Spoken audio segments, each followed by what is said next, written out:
নমস্কাৰ বন্ধু বান্ধৱীসকল, আজি মই ওলাইছোঁ মা নাৰ্চাৰীলৈ।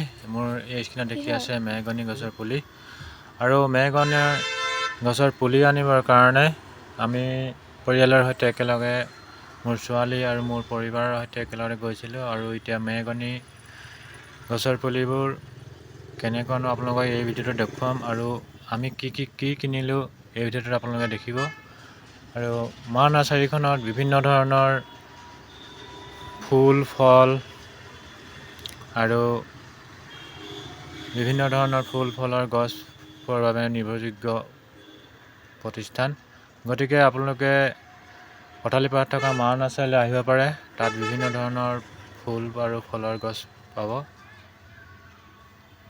গতিকে ভিডিঅ'টো চাই থাকক। আপোনালোকে দেখিবলৈ পাই আছে যে এইখিনি সুন্দৰ ফুলৰ পুলি, ফুলবোৰ কিমান ধুনীয়াকৈ ফুলি আছে চাই থাককচোন।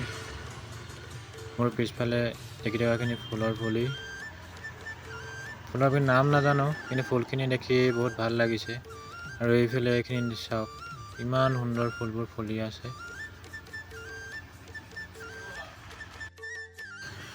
এইখিনি দেখিবলৈ পাইছে, এইখিনি তামোলৰ পুলি, আৰু এইফালে আছে আম আৰু লেচু, আৰু এইফালে এইখিনি তামোল, এইখিনি 12 মাহে লগা তামোল বুলি কৈছে। আৰু এইখিনি হৈছে এইখিনি মেহগনি পুলি, আৰু এইফালে হাঁচি গছ, আৰু এইফালে নাৰ্চাৰীখনৰ স্বত্বাধিকাৰী মেহগনি গছৰ পুলি দেখুৱাই আছে।